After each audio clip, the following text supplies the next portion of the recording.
Oh, well, I'd like to say I'll get us started, okay? Yeah, Sure. Yeah, welcome everyone to mindfulness and sleep. How mindfulness can help you, improve your sleep. So we hope we can help you today. My name is Laurel Falconberry. I'm an outpatient therapist at Chestnut Ridge, and been with the mindfulness team since we started about 7 years ago. And Heidi, would you like to introduce yourself? sure. Hi, everyone. Thanks for coming out today. I'm Heidi Sherwin. I'm a yoga and mindfulness educator in the Morgantown area. And you can find me in the health sciences area. Well, we just ended classes, but in the fall, come find me Mondays and Wednesdays at 5:15 for some yoga and meditation. Awesome. Are we going to start with a minute of mindfulness? Yes, and Julie, after that, you can introduce yourself. Yes. Okay, sounds good. Okay, we're going to have a minute of mindfulness. So I'm sure you're all comfortable where you're sitting right now. If you're not, just shift a little bit and get more comfy. If there's anything distracting you, just kind of make sure you can turn that off or close a door or whatnot so you have some more private space. So close your eyes if that's comfortable. If not, a fuzzy gaze down or looking at something pleasant. And let's just take a minute to focus on our breath. So let's just turn our attention inward. Notice your breath coming in through your nostrils. Is it warm or cool? Maybe noticing the temperature. Feeling your body breathing without holding your breath or forcing it in any way. Just bring your attention to your breath and your body. And we'll take 1 minute in silence.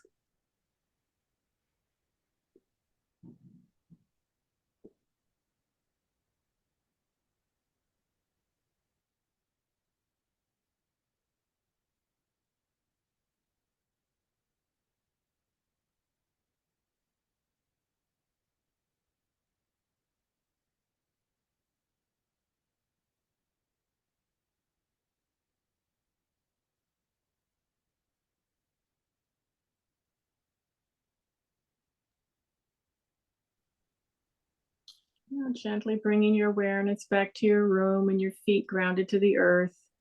And just notice how you feel in 1 minute of silence, of kind of holding that space together.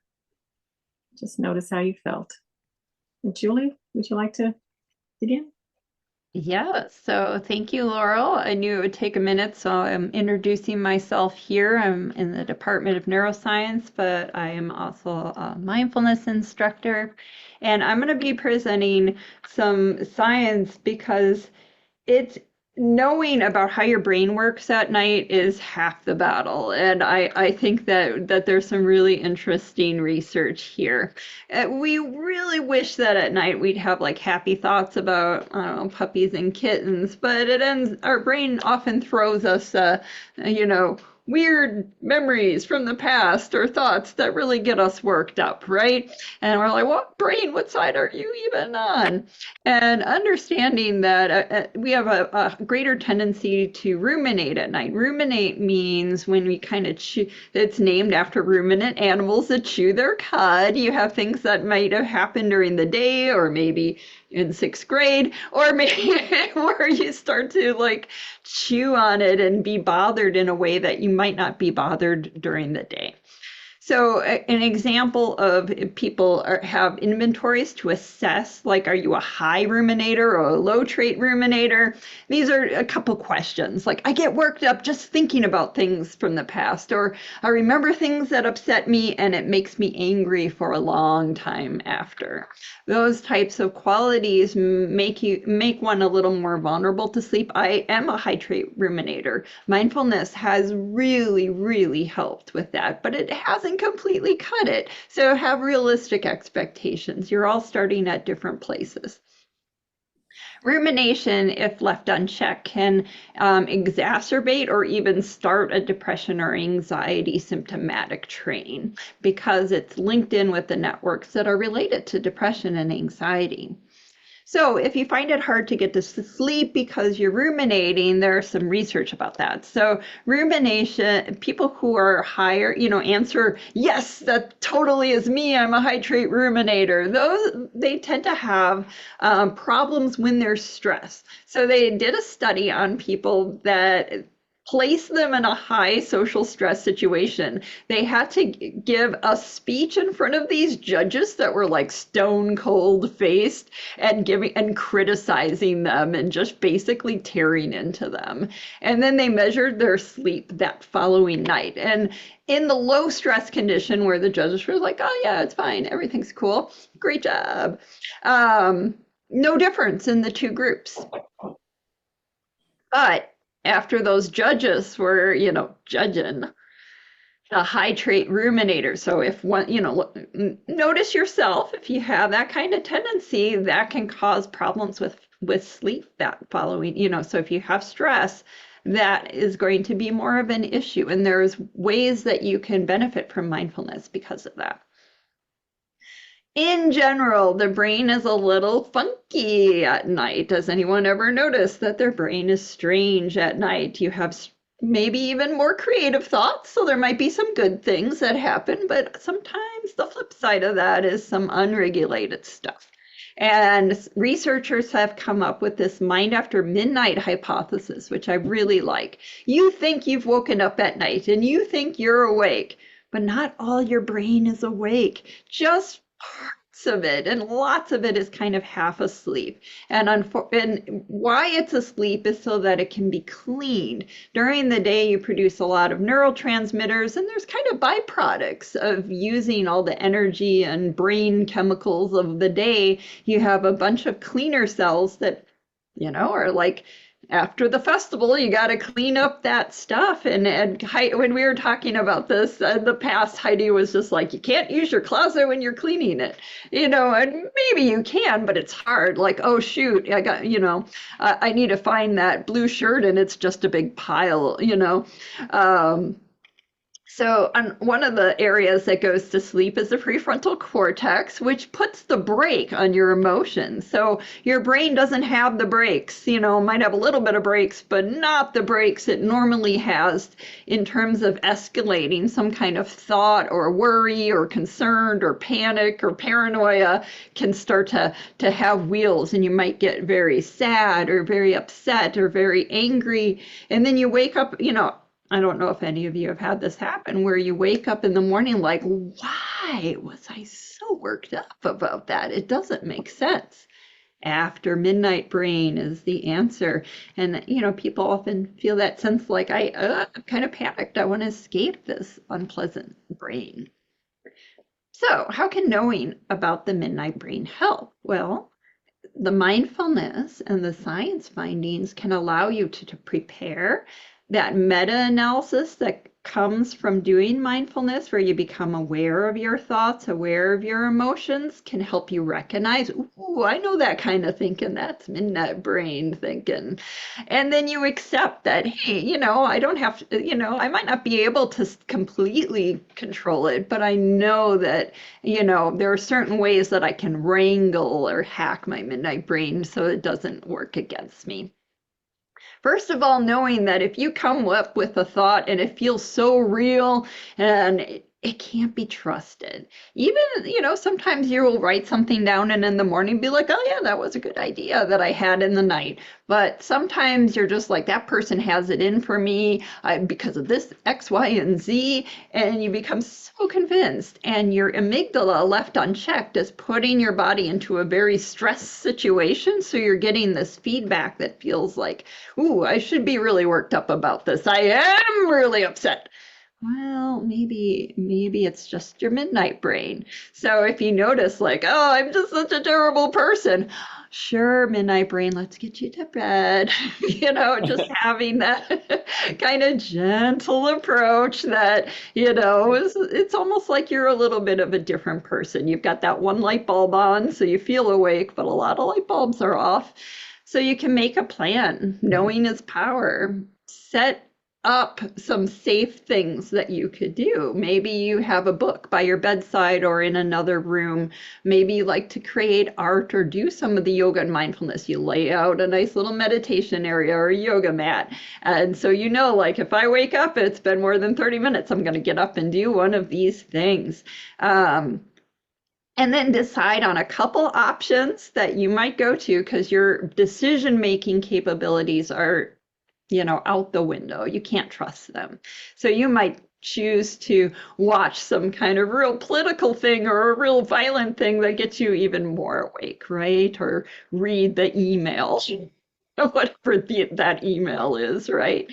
So make the easy, healthy choice a go-to, something that you pre-plan and make things like your phone, if that's a problem for you, difficult. Put it in another room or, tell yourself you're not going to go to it. Because there are real consequences. The mind after midnight hypothesis arose from things like mental health calls, police reports, and all sorts of things. There are real consequences to, there's higher all sorts of problems at night with human behavior. And so, what about mindfulness? Well, mindfulness can help with rumination. And this is kind of interesting because brains are also quite different at night. And so, what they found was that women really responded a little bit more on average to doing mindfulness meditation, whereas the men in the study responded more to things like relaxation, like the body scan. And so even within the women category or even within a male category or any category, there is a lot of variation. So with all the practices we present today, find what works for you and experiment with the laboratory of your midnight brain. Also, just an FYI, my boss, Randy Nelson, who is the chair of Department of Neuroscience, and his wife, Courtney, discovered on accident when they moved from a different institution to Ohio State before they came to WVU, they noticed that their animals were getting cancer. They had a rodent model. And in the middle of the night, they just happened, oh, I got to do something real quick. And they went to the lab in the middle of the night where the animals were kept. Like, the lights are on and it's 2 a.m. They asked the person who ran the facility, I noticed the lights were on. Are they ever off? Oh, no, we keep them on all the time. Well, that's problematic. And what they discovered is that it's the blue light in the spectrum that's the most damaging. And so even a very, very dim blue light, and my bedside lamp has a blue light on the on-off power button. I put a black piece of tape on that because even very, very dim blue light is damaging. I actually asked Randy, last year, I think somebody asked us, like, what about the blue light blocker on your phone? And he said, well, research has shown that that doesn't really benefit, but he suspects it's because, well, people put on the blue blocker, but then they ramp up the luminance on their phone so that it doesn't look so terrible. And then more photons actually can cause the same problem. So a lot of light of any color can cause problems, but even a little bit of blue light can cause problems. So knowing that is really important. Your TV is going to give you that, but we have to do what we can do, right? So if you're a shift worker, if you get a lot of light at night, putting something over your eyes is really important. And, that light is going to contribute to the rumination as well. Something that can help if your mind's already kind of gotten out of control or you see it kind of, yourself getting into a panic, you can think about like alternate nostril breathing, which Heidi is going to teach kind of closer to the end of class, but it affects both your brain and your cortisol release. So the left nostril in particular, stimulates the little hairs in your nose, the mechanoreceptors, which is kind of gross, but important, that it has a direct signal to the hypothalamus, which is part of the stress response system. And it says, hey, cortisol, stand down. It stops the release of corticotropin release hormone. That's what that CRH is. And so you stop releasing cortisol. The cortisol either releasing or decreasing takes about 20 minutes. So the effects are not going to be like that. But do know that you could start the process off with a little nostril breathing and then maybe have one of your go-to activities. One of my go-tos is laundry because then I feel like, ooh, I get a little dopamine burst and it's kind of relaxing. So everyone's going to be different. Part is just celebrating your brain and just knowing it's got its quirkiness. My midnight brain, it's kind of quirky. Or I've got a little midnight madness right now. However you want to phrase it, talk yourself down a little bit from some of those thoughts, and that can definitely help. That experiential awareness that comes from doing mindfulness in the daytime can help at night because you're training that ability. You're training your ability to accept yourself and love yourself for who you are, and a little bit more control. Like maybe I'm going to take my attention off that thought train and, take a bath or, read a book or something is one of your go-tos. And there is mixed literature on mindfulness and sleep. This is a study that shows it could even be potentially more beneficial than sleeping pills in some studies, but you can also find things that have sort of the opposite result. But here you can see all the individuals are placed, very honest data reporting. And some people it's going to work, and some people, it might work for a while and you kick back. And so you may need to explore this with a physician if your sleep is problematic enough. And here's a shout out. Last month in the e-news, one of our very own WBU researchers did the Swell sleep study that showed healthy sleep habits like good sleep hygiene. And he got them from this AASM. I'm not going to keep this slide up. You can take a screenshot if you want, but Laurel is going to talk about these sleep hygiene tips, and they can be very beneficial.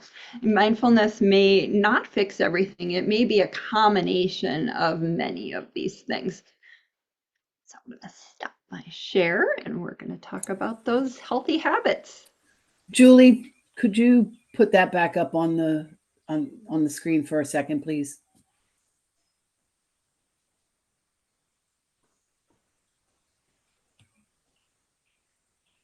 Thank you so much.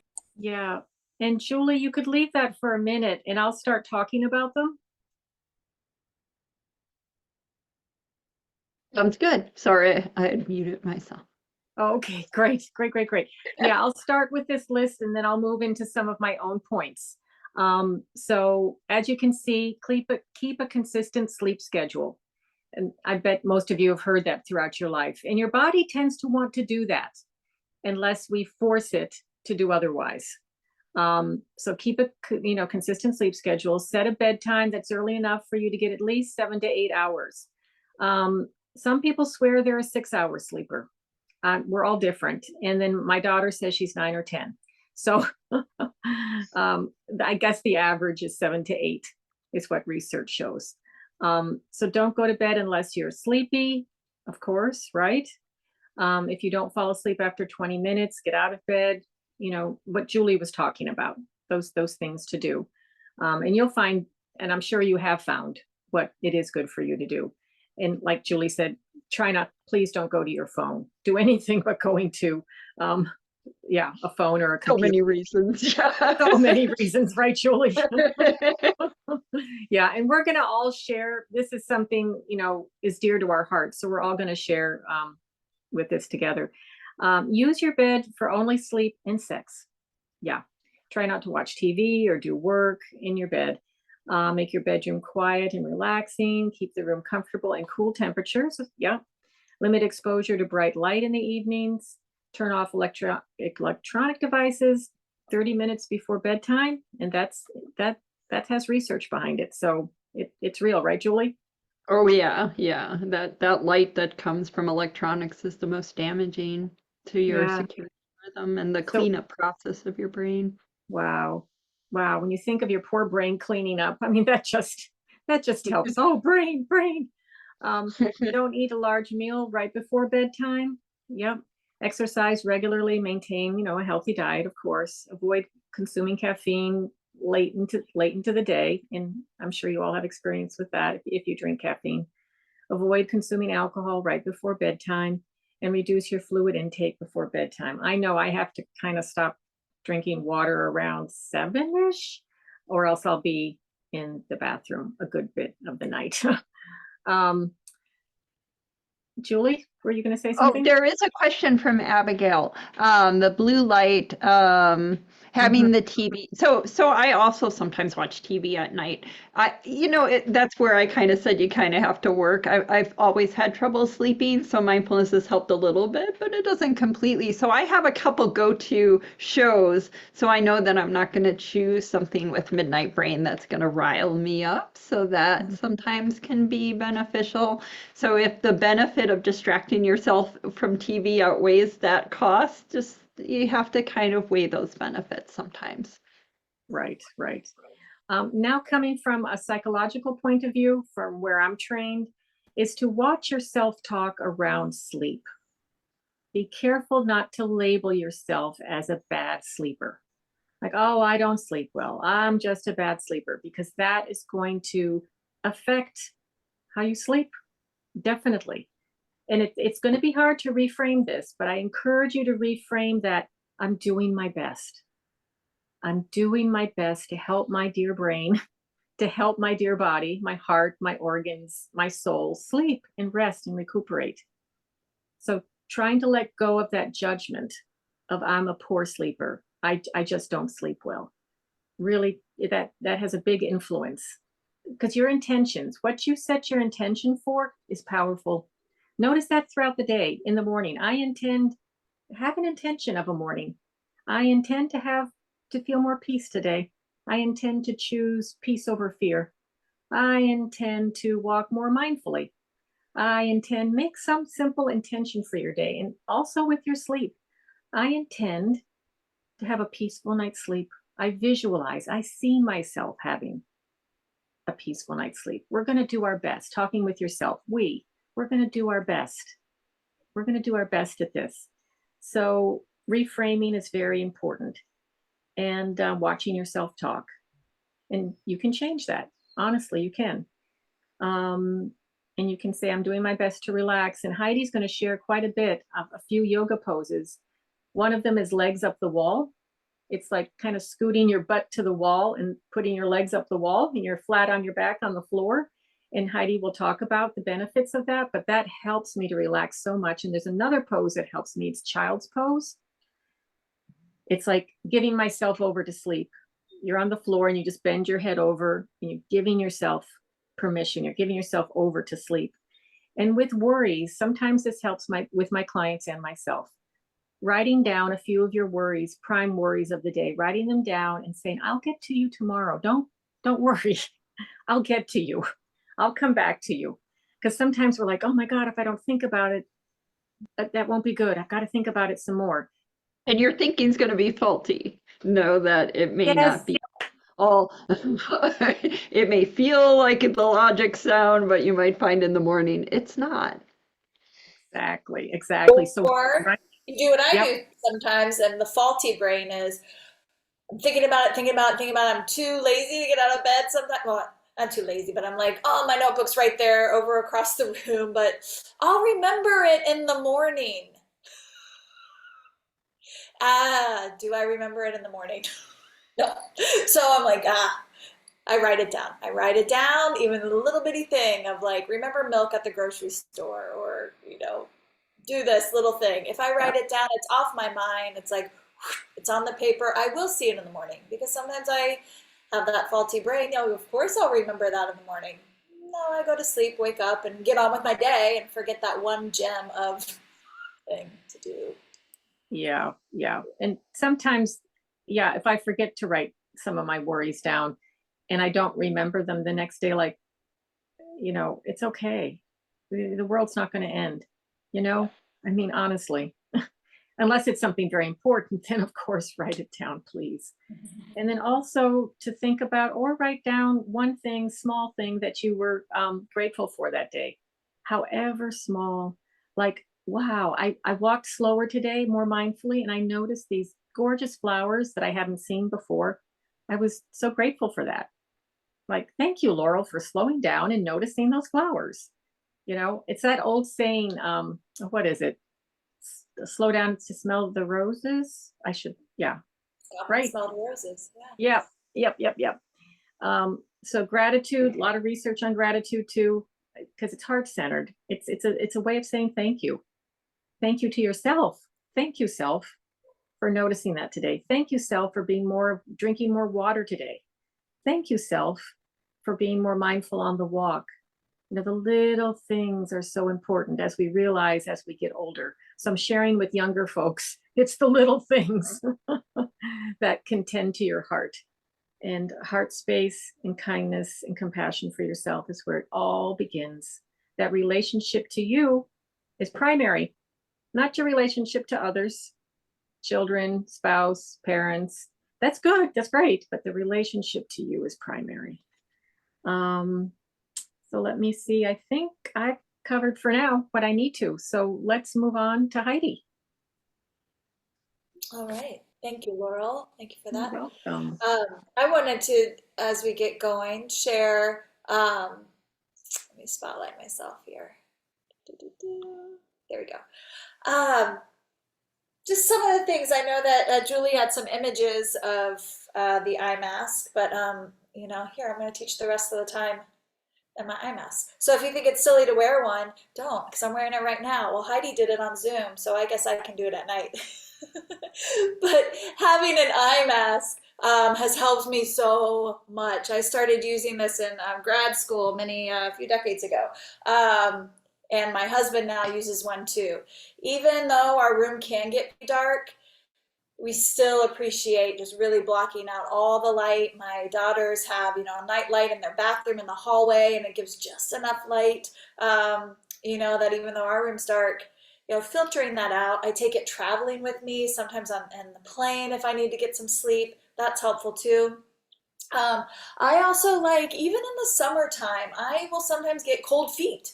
And some of you might have something like this too, but this is like a little warmer, neck warmer that you can put in the microwave. I like this, and I'll put it at the foot of my bed so that when I get in, even in the summertime, my feet will be nice and warm, because I found for myself, and Julie, I don't know if there's some science around that, but circulation getting to my feet, they can get quite cold, but then I have a hard time falling asleep because of the cold feet. And I don't always like to put socks on, but having that little bit of warmth, it starts to relax and soften my nervous system a bit, and then I can fall asleep with more ease. So those are just two little standbys, and my chapstick and water. I always have to have water and chapstick by the bed, just in case. Yeah, so again, Julie shared this too. We find what works for us. If reading helps on your Kindle, right, you can change the light on that. I have some friends who really enjoy listening to Audible, so they'll actually listen to a book at times. You do have to reach for your phone or tablet to do that, but it's just that reminder of I'm just clicking play. I'm not going to scroll. I'm just clicking play so I can listen to somebody read to me and fall back asleep. So we are going to focus now on movement, and some mindful movement that you can welcome in, whether it's some time before bed, creating an evening routine, or how movement can set you up during the day to start planting the seeds of body relaxation and what that feels like, and relieving muscle tension from the body. So our focus today will be on areas where we often generate tightness and tension, where we get neck tightness, shoulder tightness, sometimes that upper back zone between the shoulder blades, the hips, the lower back. And also we'll put a little focus on softening through the belly. Because I know for me, I find myself holding a lot of tension there throughout the day. And in the evening, allowing my belly to feel soft and relax also sends this message out that it's time to settle into the nest. So as we move through this practice, just consider the ways that the movement, this mindful movement, may help you move from all the peripheral thoughts, the activity, and from the periphery, bringing you right into being in the body, being with breath, being with movement. So it's a decluttering by simply choosing to move. Because our mind, even though we say it multitask, Julie likes to share this too, right? It is best served when we just give it one thing to land on, right? So landing in the body to move, to breathe, to stretch, be in that quality of experience, starting that decluttering for the end of the day can really help that process of getting into bed, resting the head, and falling asleep. So I do want to share, I'm going to move back to the chair. We are going to be doing a lot from a chair position and then a little bit standing. But if you're finding today that your circumstances would be best to just sit, relax, maybe look out in front of you or close your eyes and just listen to me, that's part of a mindful practice too. If today maybe you're feeling a little achy in the body or energy, you're just feeling like I'm just gonna, sit and watch now. I can always click replay later. Please do that. But I'm gonna do a little quick switch to move to the chair. And we're going to start in a seated position. And if you have a pillow or something behind you to give you a little extra cushion, go for it. Set that up. Land your feet onto the floor. Let me just angle this a bit here. You can maybe see my feet. There we go. And we'll make a position with the hands that it's kind of like a nest, right? When we think of like nesting and settling in or swaddling in. But you're going to invite your left hand to rest in your lap. And then your right hand, both palms are up, let it rest right on top of the left. And then your two thumbs will gently rest. So you can see, look down, your hands make a nest in your lap. And you can think of this nest just maybe empty for now. Or maybe there's a lot filling your mind and you can imagine just, letting those thoughts have a place to rest. Palms open to receive. Maybe feel your feet to the earth, a little bit of grounding. And as we move today, we'll work from the top down. So, feel the feet energy that we'll move back to. Spine comfortably tall, shoulders soft.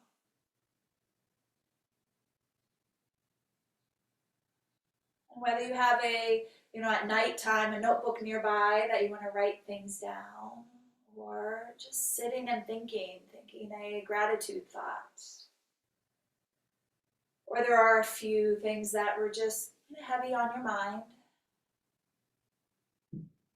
Maybe think of this nest, this little bowl vessel of your hands, just accepting it. You just place those thoughts there to hold while you settle in and breathe. Nothing to change with your breath. Acknowledging that yes, you are breathing and settling and taking time for you.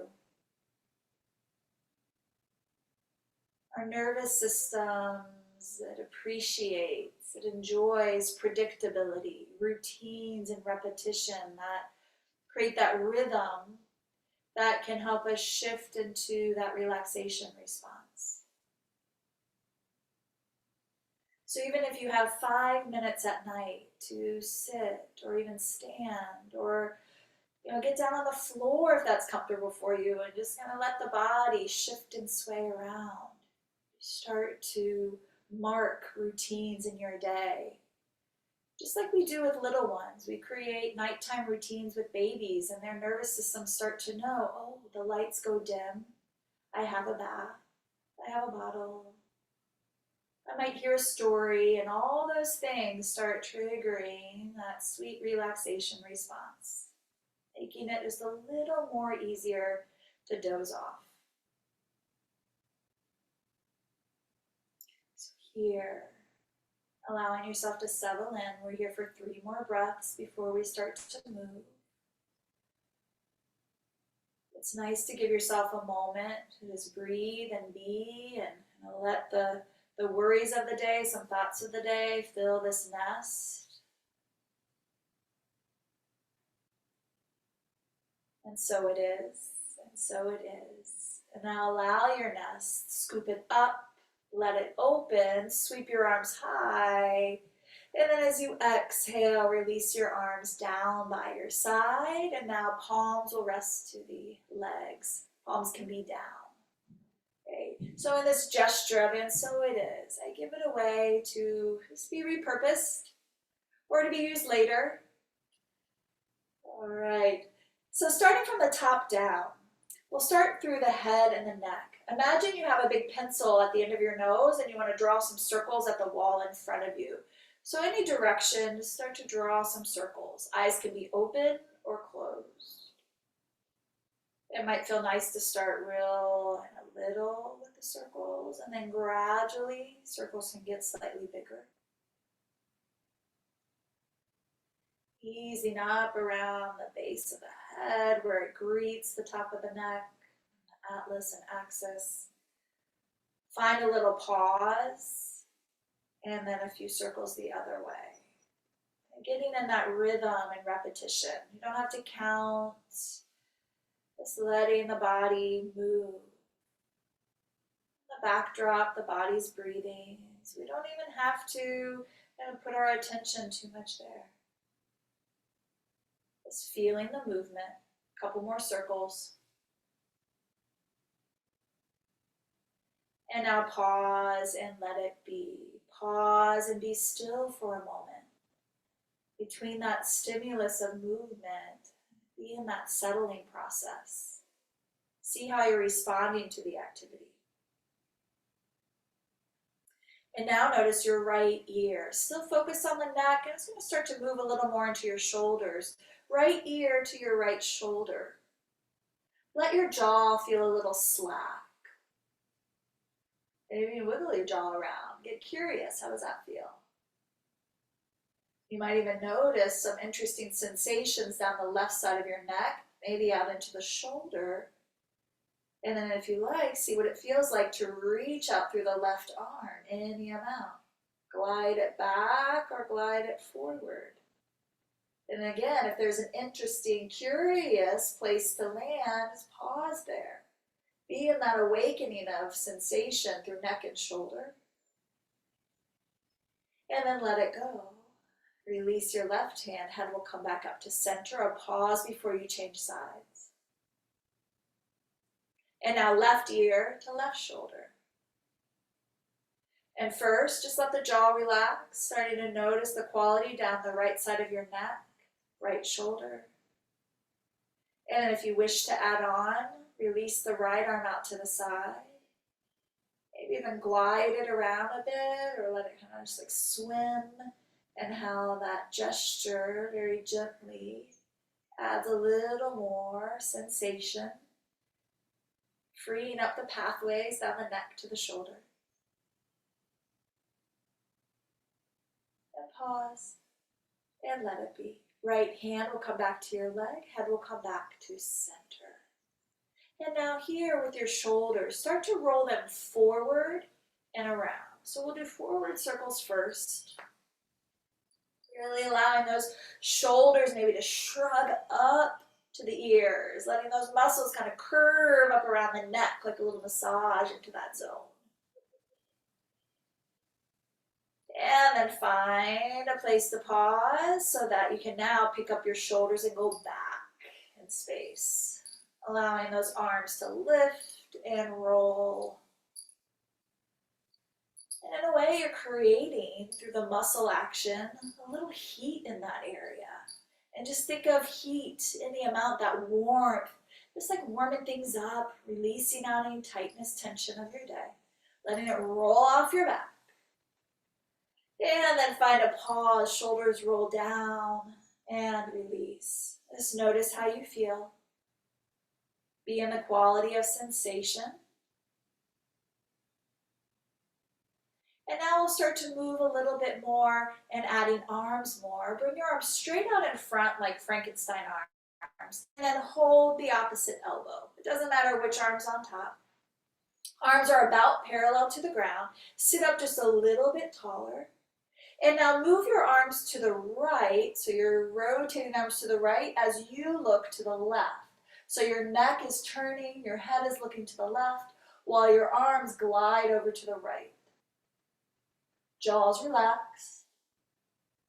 Now you might feel a little more tension of the shape, moving around shoulders, maybe even around the rib cage and your trunk, letting the body breathe. Maybe one more breath, and as you exhale, you're like, letting that go. And come back through center. And we'll take that to the other side. So now arms can glide over to the left. And you'll look to the right, any amount, letting the head turn, arms gliding over. You start to feel a little bit of tension, maybe getting a little more shoulder stretch. Or perhaps it feels nice as you feel that rotation moving across your trunk. And greet a breath here. Allow the breath to assist you, breathing in. And a sigh out, let it go. And now arms come back to center. And from here, arms are going to sweep back up, split the hands. Exhale, arms come to the side. All right. If you're a little far back on your chair, scooch towards the edge. We're moving into some cat-cow. Now sending more energy down to the belly and the hips and into the lower back. So hands can start at your legs. And as you exhale, breathe out and very softly, without pushing the belly, just let it soften like it's melting back towards your seat. And then round your back, look down. And now as you inhale, ground your feet, sit tall, and maybe add that shoulder roll open as you keep your gaze lifted. Exhale back into your seated cat, melting the belly into the spine. Inhale, sit tall, gentle arc to your back. Let's go 2 more times. Exhale, round. And inhale, sit tall. And exhale, round.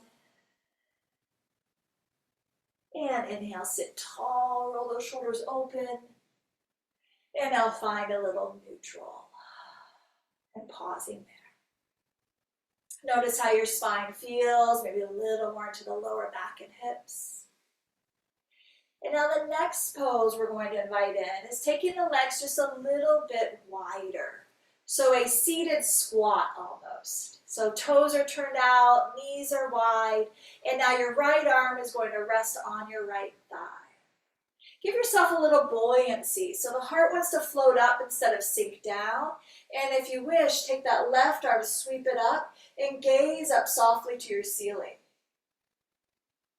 We'll be here for 2 more breaths, breathing up and through the body, breathing down into the legs.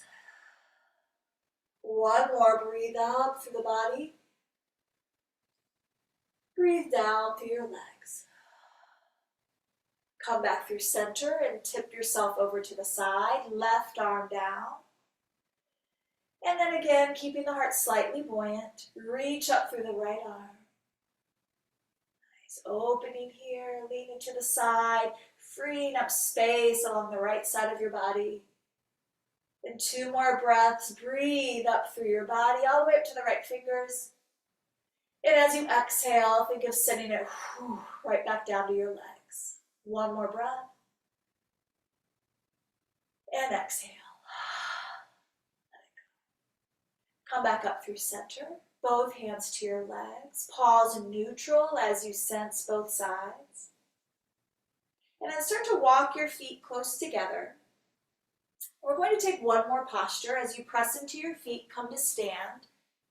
And Laurel shared earlier legs up the wall pose, which I absolutely love. It's one of my favorite poses. I have a video that I'll share on YouTube that Anthony can send out so that you can practice at home. But legs up the wall, we're going to do the opposite. We're going to take a half fold with the chair. But legs up the wall gives you a sense of inversion where you have feet over the head. But here you can create a little inversion too and allow the head, just release that heaviness of having to hold everything up all day. So you'll take your hands to your seat and walk your feet back. Feet can be close or further apart. And walk your feet back until you feel, soft through your knees, some length through your spine, and hands can rest easily onto your chair.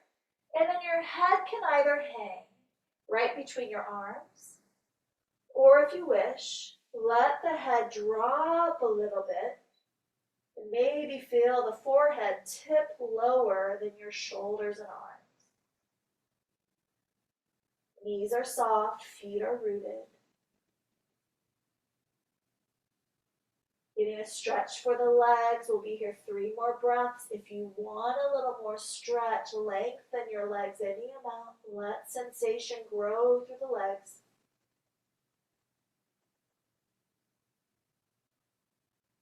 And now if you tipped your head down a little bit, feet to the ground, knees soft, help the head up just a little above your arms, gaze to your chair, and now walk yourself to your chair and slowly come to stand, arms rest to your side. And take a moment to notice yourself in mountain. Maybe imagine yourself later today repeating this right before bed.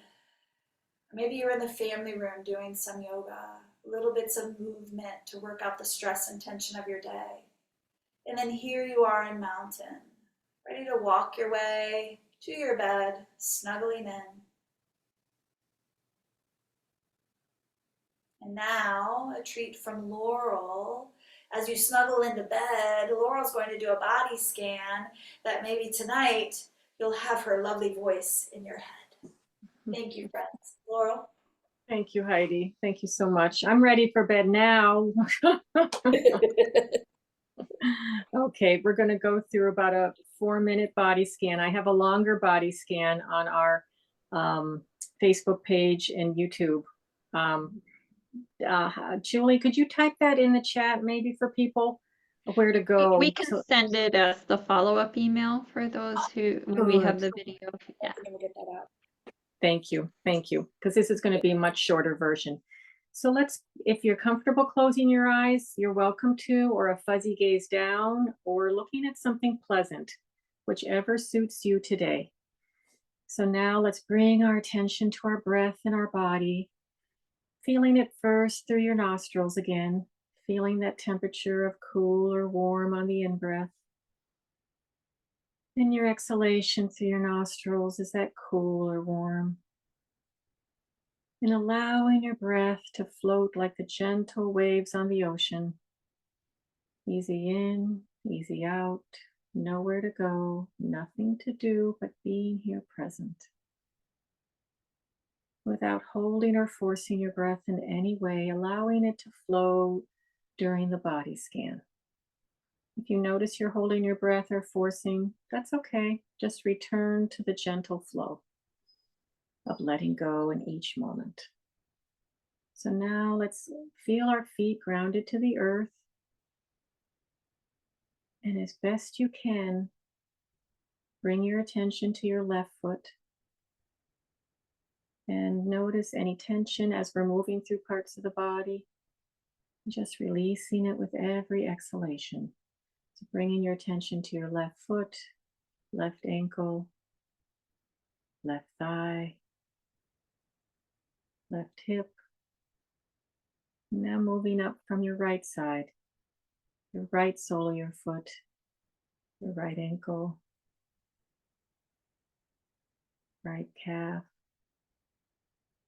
right thigh, and right hip. And now feeling the full weight of your body on what you're sitting.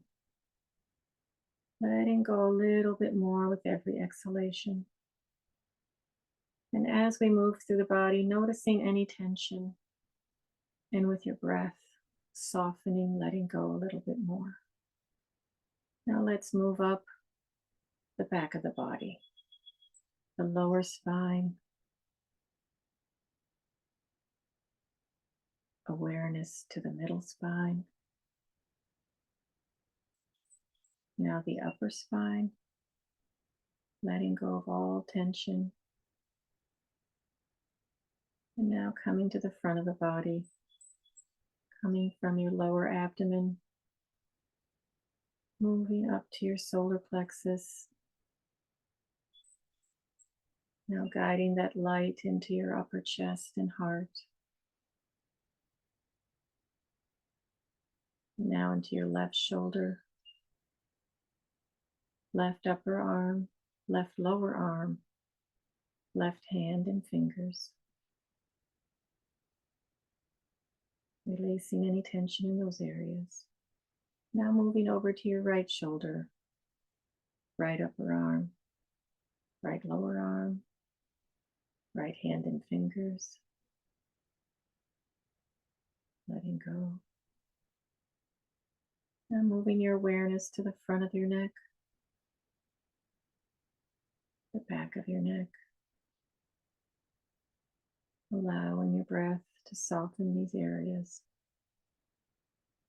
Now moving up through the back of your head, your scalp, and your hair. Letting go. Bringing awareness to your left ear and right ear. And now your face.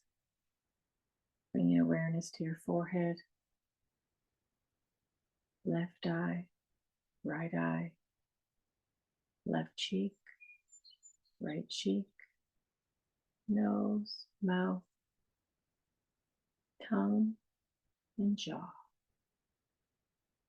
Now, as best you can, feel your whole body breathing from the tips of your toes to the top of your head.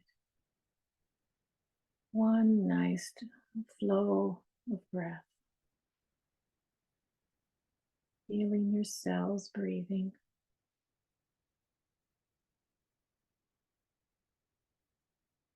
Now gently bringing your awareness back to your room, to your feet grounded to the earth. And slowly open your eyes.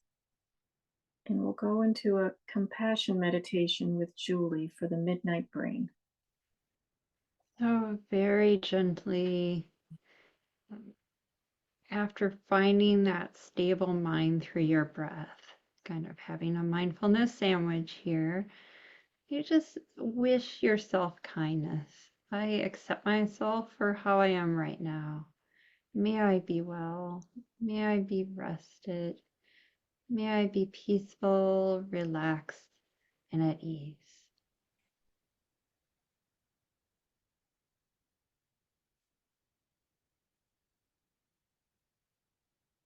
Maybe you wake up and you notice someone else, maybe someone else in your household, a partner, family member, housemate has trouble sleeping. May they be well. May they be rested, relaxed, and at ease.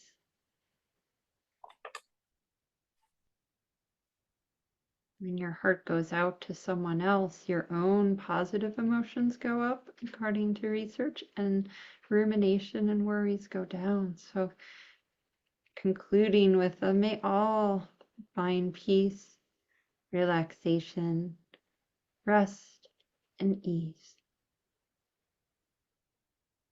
A general wish of compassion and love for yourself and others can be very beneficial.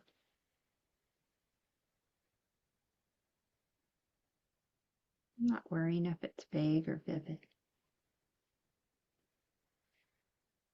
And then taking a breath in, feeling your either feet on your floor or your body on your bed if you are trying to get a sleep in. and just resting for a bit, accepting whatever thoughts come by as something that just comes and goes. And now returning to our class, we can maybe have a little discussion. I do want, and I have to be self-serving a little bit. Before people leave, I do have to. Oh, hi, Julie, one more Yeah. thing. I think Heidi needs to share the alternate nostril breathing. Oh my gosh, I even talked about it. Let me unshare. My gosh. We'll get right back to you, Julie.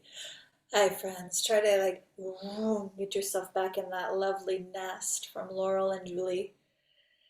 And I'm going to teach today a simple version of using your hands for alternate nostril breathing. There are many different techniques you can use your hand, but invite your right thumb and index finger, like you're making the letter L with your hand. Right thumb, bring it to the right side of your nostril.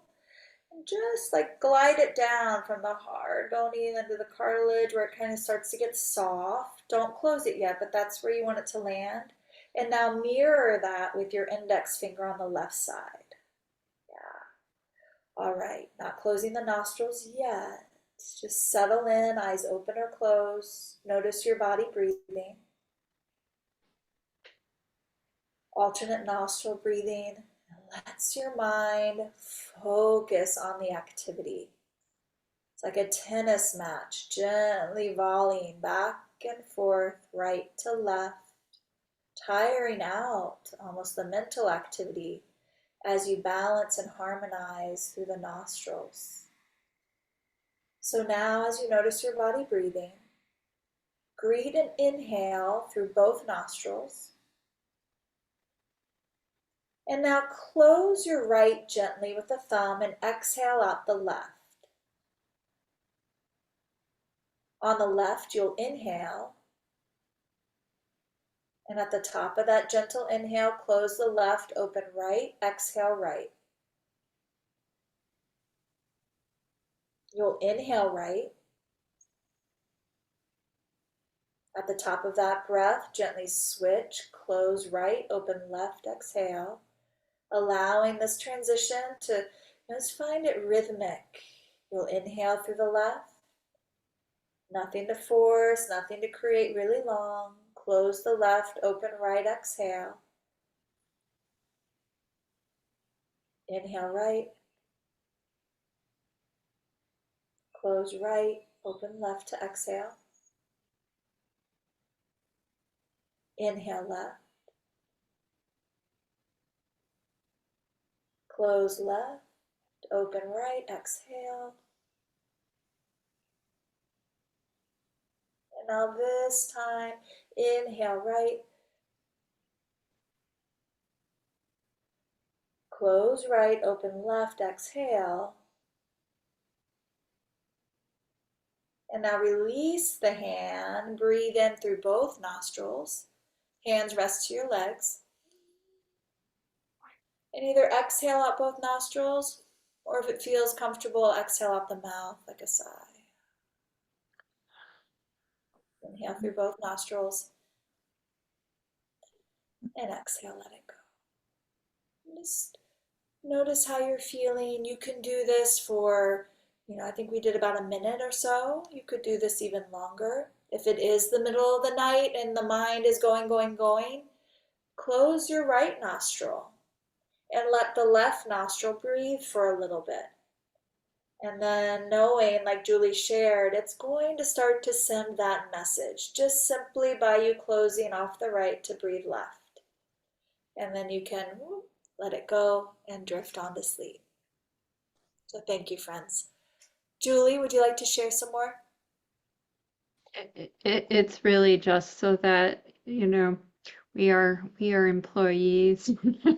If you wouldn't mind, we'll send a link as well, maybe in the email. But if you do snap a picture of the QR code, and give us a little feedback. We're always wanting to improve as well. So if you have ideas of something about sleep that we didn't cover, you can share that on there and help us kind of continually evolve this class. Just like I had to go to my chair. I remember, oh, that's right. I was going to ask him about the blue light the blue light blockers. I actually just looked up, you can actually do it on your TV as well, or even wear glasses that block the blue light. So if TV is a refuge for you, there are ways to help make that a little bit safer. If you have any questions now, I know we want to honor your time and it is 1 o'clock, but if you can stay a minute or two, if you have any questions in the chat or through your voice, that would be great. Thank you, Martha. But thank you all for coming. And next month, well, you'll all get an email, our summer series. Yeah, from Anthony. We'll be meeting on June 26th for the worry talk. Yeah.